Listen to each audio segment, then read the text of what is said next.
If I'm being honest, I myself haven't really caught up or been paying the most attention to Boruto recently, but that's always subject to change. For most of my childhood, besides Dragon Ball, Naruto was easily my favorite anime to watch and one of the first manga I followed very closely every week. It kinda goes without saying that at the current point in Dragon Ball, there are very few anime that approach the current power levels that the Z Fighters possess, but there will always be this underlying debate of where the current Hokage ranks among some of the strongest we've ever seen. Naruto has come such a long way from the boy we saw by himself on the swing set being ridiculed by the entire village and, at the end of it all, became the most beloved leader among his people. Goku, on the other hand, had a plethora of people that cared about him pretty much from the very beginning on Earth, and this played a huge part in making him the Saiyan he is today. In the past, we covered a short fan manga that detailed a very similar encounter between two of the biggest protagonists in the anime realm that involved Goku after a drunken stumble. He finds himself in a world pretty unfamiliar to him. One filled with ninjas, mysterious powers, which ironically just as mysterious as his own, but even then, evil still found its way to him. This story is a little different, however, as we travel back to a time when Naruto was in the midst of his training with Jiraiya. "Well, Naruto," Jiraiya says, "I think it's time for you to master cooperation ninjutsu with your summoning technique," indicating a new phase of their training. As per usual, something more interesting to the sage catches his eye as he leaves Naruto to go pursue a bad habit. Unbeknownst to Jiraiya, however, he's left his scrolls behind, leaving them on the ground, grabbing Naruto's attention as he wonders why would he bring these two different scrolls. Naruto grabs the scroll nearest to him, the one with the black band around it, and unravels it. The wheels begin spinning in his head as Naruto thinks of all the things he could maybe summon from this. Maybe I could summon that Monkey King that old man was talking about. Or maybe the giant snake. Oh well, he says. Here goes. Naruto performs the summoning jutsu, and in a puff of smoke, not only is nothing summoned, but Naruto himself disappears as well.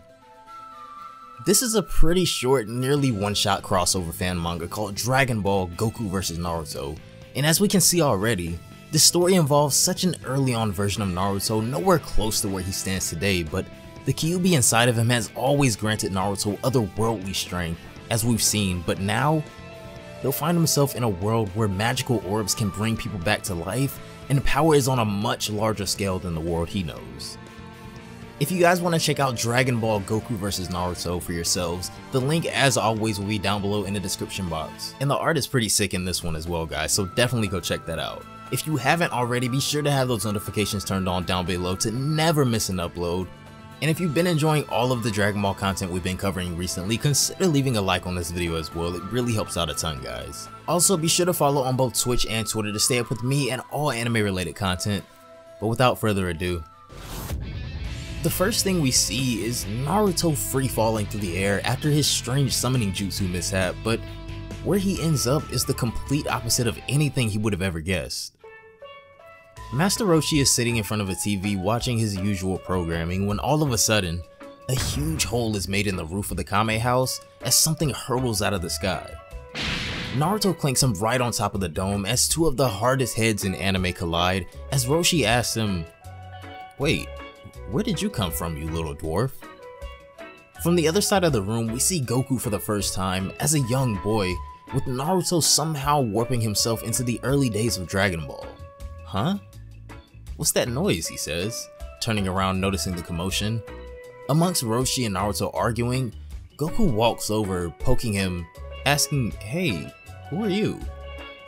Naruto, of course never missing a chance to do his introduction, states that he is Naruto Uzumaki, future Hokage of the Leaf Village. Goku starts. "Sorry ma'am, I've never heard of him before." This angers Naruto, who doesn't recognize anything or where he is, as he says, "What's going on? How did I even get to this place?" This is when he remembers this probably has something to do with those weird scrolls, but where did they go anyway? He thinks to himself.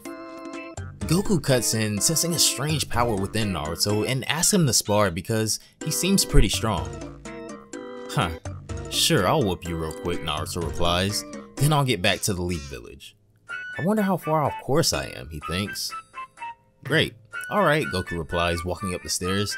"I'll just get my power pole," he says, but as he walks into the room, his power pole seems to be waiting for him in the middle of the floor. Goku, now ready for battle, leaps over to Naruto outside, who's been waiting for him this whole time. Right away, the battle begins with no words being spoken between the two as Goku charges him. Naruto throws the first punch, but there's much he doesn't know about this world as his fist goes straight through Goku's silhouette. As we would all expect, even as a child, Goku's speed was nothing to be laughed at in the grand scheme of things, as Naruto is finding out just how dangerous Saiyans can be. This is when Goku appears behind him as quickly as he disappeared. He kicks Naruto in the back, sending him flying into a tree, snapping it in two. Wow, he's so much quicker than Naruto starts, but before he can finish his thought, Goku appears in front of him. "Now I've got you," Naruto says as he takes another swing at Goku, but he easily dodges it again and stops the next attack in his tracks. For now, it seems like Goku is completely stumping Naruto.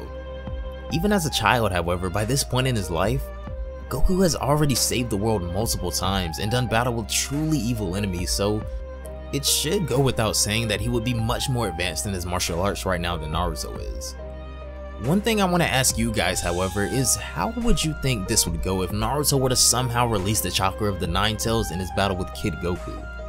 To some degree it may matter, as Naruto's strength and speed would greatly increase, possibly even rivaling this version of Goku and having a beam property technique of his own and tail beast bombs. If we really wanted to get into an interesting discussion, however, we could also assume that if this battle were to take place at night, how would Kyuubi Naruto fare against Great Ape Goku in another hypothetical battle? For a fight like that, I feel like the fairest we could make it is if we assume that Naruto is at least past Four-Tail state, so definitely let me know how you guys feel a battle like that would go. Down below in the comments, definitely let me know what you guys thought of this short crossover and the things discussed above and how you think some of these situations would play out. I know a ton of you guys probably love power scaling to some extent, but I try to have fun and be creative with some of these situations because this version of Goku is probably the best it's gonna get for Naruto if we're being honest. However, even in this short sparring match, not a single jutsu was signaled or a single Kamehameha fired, so how do you guys think a battle of this caliber should go?